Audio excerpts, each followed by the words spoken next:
Today, our guest is Katie Williams. How are you, Katie? I'm great, thanks. Great to be with you. Thanks so much for coming on. Let me tell you a little bit about Katie. She is an applied mathematician and director of business development at a math modeling service provider in biotech. She also serves as a president-elect of Women in Bio, an international nonprofit organization promoting gender parity in the life sciences. She is passionate about mentoring and building connections so that we can all grow and advance professionally. And I'm so excited to be chatting with a mathematician turned business development director. How did you start your career, your trajectory to where you are now? Sure. So as I imagine, a lot of people that you interview say it was not a direct path. And I really always was interested in science and mathematics from an early age. And I was fortunate enough to go to a university that had a major in mathematical biology. So from undergrad, started looking at the hybrid or the relationship, I guess I would say, between mathematics and computer science and engineering and the physical world, and in particular, biology, medicine, and human physiology, animal physiology.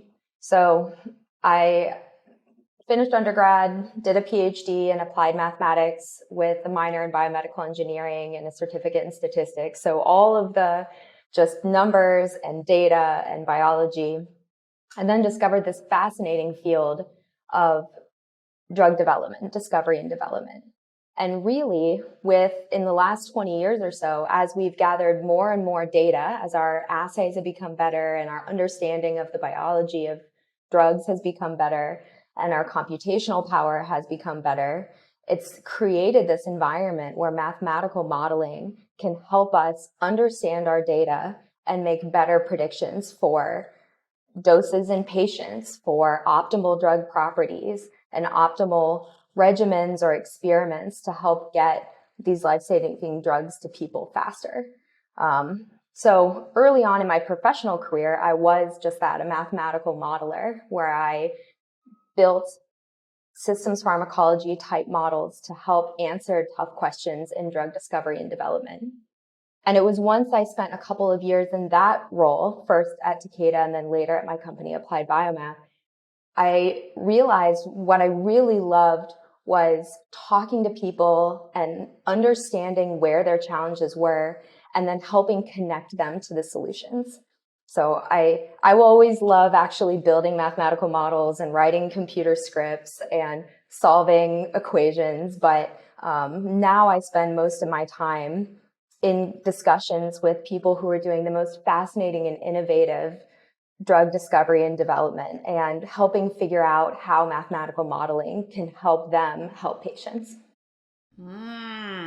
Your story sounds so similar to mine. As a chemist, I was always asking why.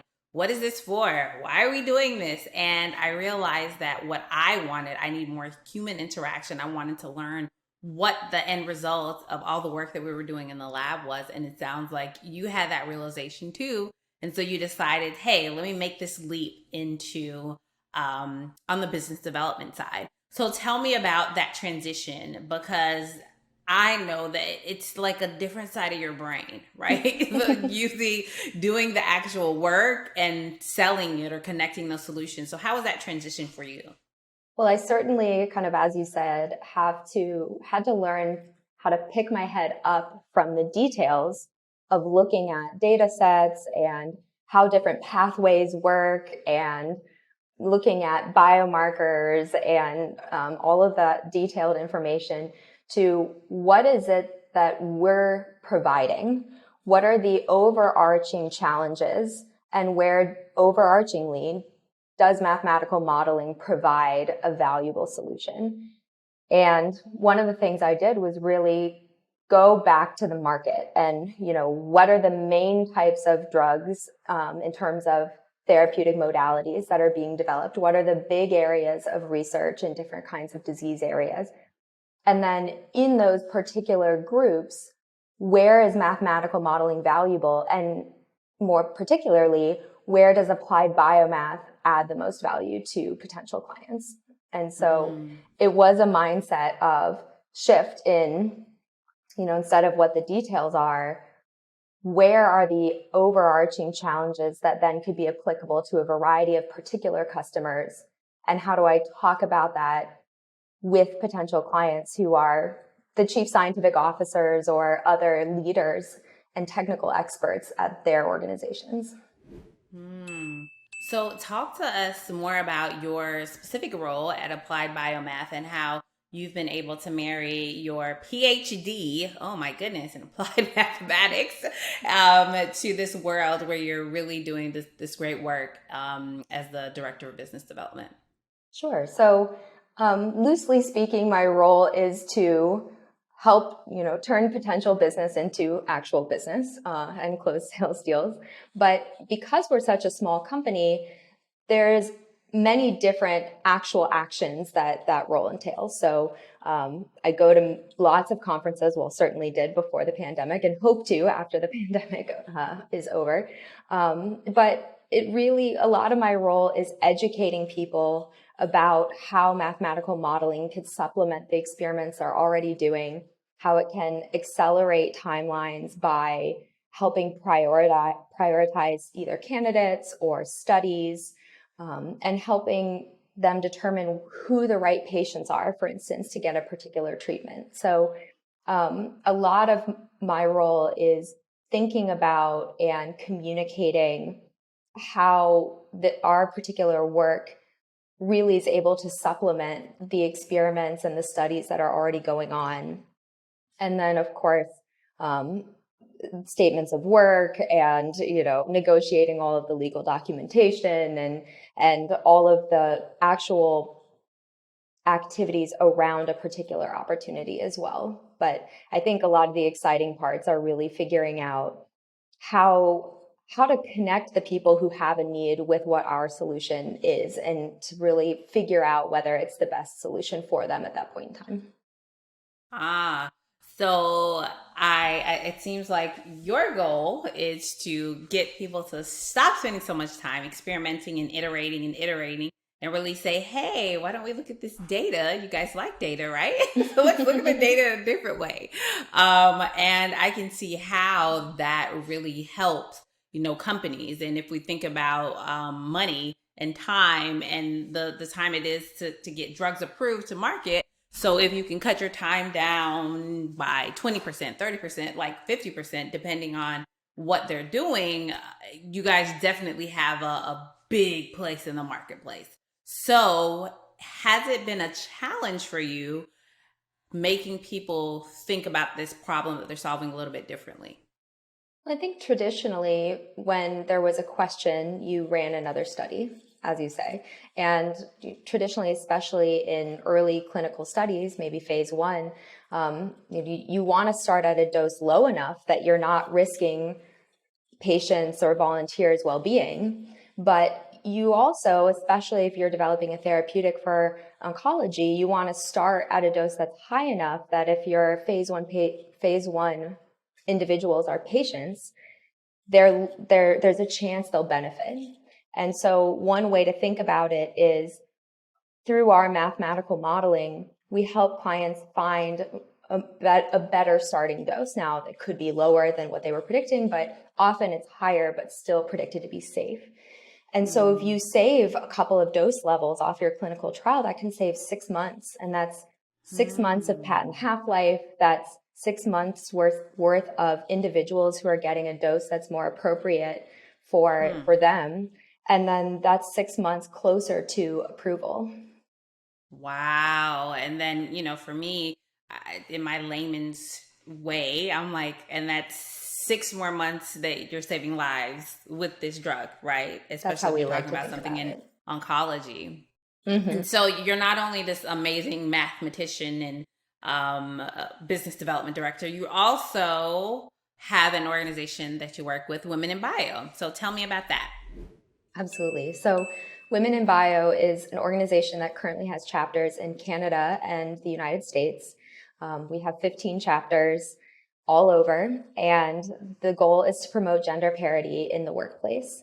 So it was started by a couple of founders with an early chapter about 15 years ago or so, and We now have close to 3,000 members and have everything from mentorship from an early age to executive women in bio to engage with those of us that are farther along in our careers.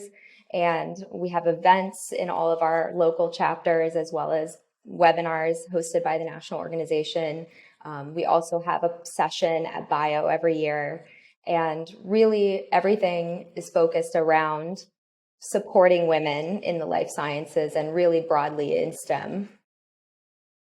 And so tell me some of the changes. So how long have you been a part of the organization? So I joined in 2018 and I was living in the Raleigh-Durham area at the time. And the chapter down there was looking for a new chair. So I joined and kind of jumped right into the pool, applied for and ended up serving as the chapter chair there for close to a year.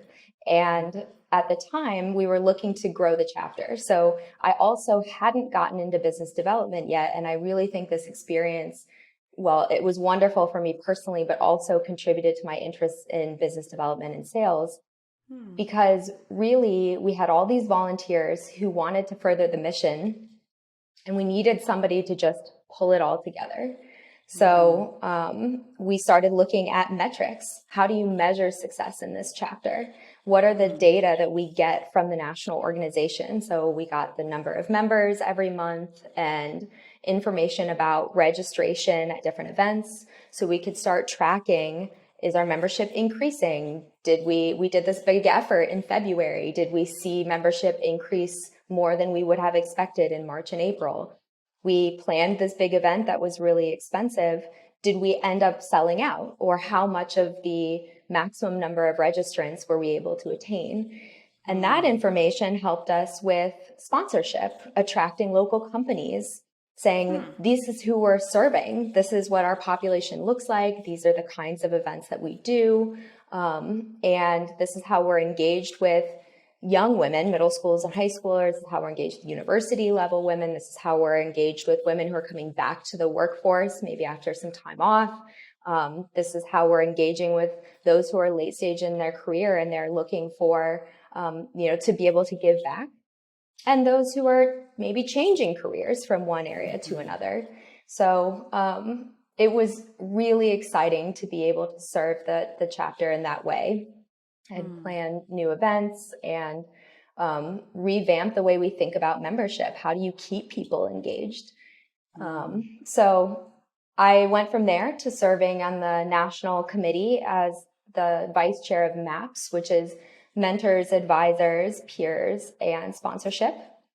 And then last fall, I was tapped to be the next president for the term of 2022.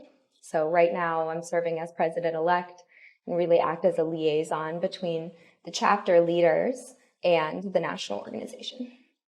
Wow. And so I heard all of the stuff that you did within, when you first started working with women in bio, you were doing all these things. I think about sales all the time. So you were really setting yourself up for your sales career, like you said, because all of those metrics and all of those things, going out and asking for sponsorships is just like asking a customer to buy something, right? Like, hey, here are some metrics. Here's this. Here's some data. And it sounds like, based on the work that you did, you guys were really able to take the organization to another level. And so I commend you for that. And we always need more women in STEM. I'm a staunch believer that, I don't care. And I usually, when I tell young girls, I'm like, I don't care what you major in. Do you want to major in chemistry, biology, math? It doesn't matter. Just major in something STEM, right? Just choose something, because we need more women entering into this field, because that's the only way that we're going to change the dynamic and ensure that at the top in leadership that we have more women in leadership in STEM roles. Absolutely. We need individuals to see others that look like them, that are being successful in the field. And really, some of these STEM fields, it's people's lives. It's a life and death situation, and you need the best people, and the best people come from all different places with all different ideas. And so, absolutely, I completely agree with you. I love it. So tell me about if you, because I feel like you've told me so many success stories already, but I want to wrap up with a success story, a project, a team, something within your nonprofit that you're especially proud of. Yeah, that's a great question. So I think one of the things that has been really fun to watch develop is this lead management system that I built for my company. As I mentioned earlier, we're a startup. And so when I joined, we had all these leads, but every business development person was responsible for managing their own leads personally, sending individual emails and checking in with each person. And as you can imagine, getting leads from conferences and webinars and events, that's an enormous number of emails to personally send. So I looked at our process and I started to look for patterns in our leads. And in particular, when I joined, I acquired a pile of leads that had been in our system for a number of years, but because of our limited bandwidth, didn't necessarily have a lot of personal contact with us. And I went through each one and looked at information that would help me figure out how best to communicate with them. And then I worked with marketing to update our software so that we could track in a bucketed sort of way what approximate disease areas is this person working in? What stage of discovery and development are they? And what are the kinds of therapeutics they're developing? Is it small molecules? Is it cell therapy? Is it gene therapy? And then every quarter, I would write an email for these individuals, and it would focus on one area. So maybe quarter one is stage in the pipeline and quarter two is disease area. And so I would write 10 emails that were similar but specific to how our company can add value to your disease area. And if we had a case study, I would put a link to that. If we didn't, maybe I'd put a list of questions that we could help address. And then those emails would go out all together, automated, sent out by marketing. But they were a little bit more personal than they would have been if we just had one email that went out just to the whole portfolio of people. And what we found was that our open rate was much higher than it had been for our just regular newsletter that didn't have any personalized attention. And marketing and I worked together to look at when you send the email out and does that matter for the open rate? What day of the week, what time of day? And we looked at, does it matter, are people more interested in indication versus modality? Is it disease area that really draws people? Is it the stage of the pipeline that draws people in? We tried out different subjects. And I know this is something that people do all the time, but this was new for me. And it was so exciting to see the engagement. And I started getting emails back from people who we hadn't gotten an email from in 5 years. And so as this has evolved and developed, and we may end up hiring, people to do this more full time and build this inside sales team, it's been really fun to see a problem or a challenge in an area that I don't really have experience in, but I can think through, and then work together with my colleagues to find a solution, assess, based on the data, how it went, try something slightly different, and then see that it's bringing our reach farther, and it's bringing the people who now are educated in our work and interested in learning more and collaborating with us back into the fold. So that's been really fun. Wow. And so I don't do this often, but I need to break down everything you just said for the audience to really absorb the process that you went through. So there are a few things that I really want to point out. One is she saw a problem within the organization. The problem she saw was a giant amount of untouched leads, right? And if you have leads in the system, that's like those are warm. So instead of cold calling or LinkedIn or bothering people, it's like these are people who have shown interest sometime. And then instead of just complaining and saying, oh, I can't get anybody to answer the phone, I can't do this, I can't do that. So many times you salespeople, you sales leaders, you give those excuses or you accept those excuses. Don't do that. And then she said, okay, here's the problem. I have a solution. I'm going to do a part, but then I'm going to partner with marketing. So many times within our companies, sales and marketing are fighting. They don't work together. Sales and marketing need to work together. This is a marriage. We work better together. And then it's not just this boilerplate, one size fits all email that nobody reads. That's what happens when you do a one size fits all. No one reads it. She said, I do 10 separate ones and there's little tweaks and stuff, but it's once a quarter. So I needed to break that down fully so everyone understands, whether you're a business owner, you're an entrepreneur, you're a salesperson or a sales leader, when there is a problem within your business, when there is an issue, when there's something that you want to solve, don't just pass the buck. Take responsibility and say, this is what I can do and we can do together. So thank you, Katie. That was awesome, awesome, awesome. I don't get those moments often where I can break things all the way down to really help people understand and digest. And I must say, this is also why being a scientist in technical sales rocks, because we think about problems this way. We break things down. We think like scientists and we apply our scientific knowledge to sales.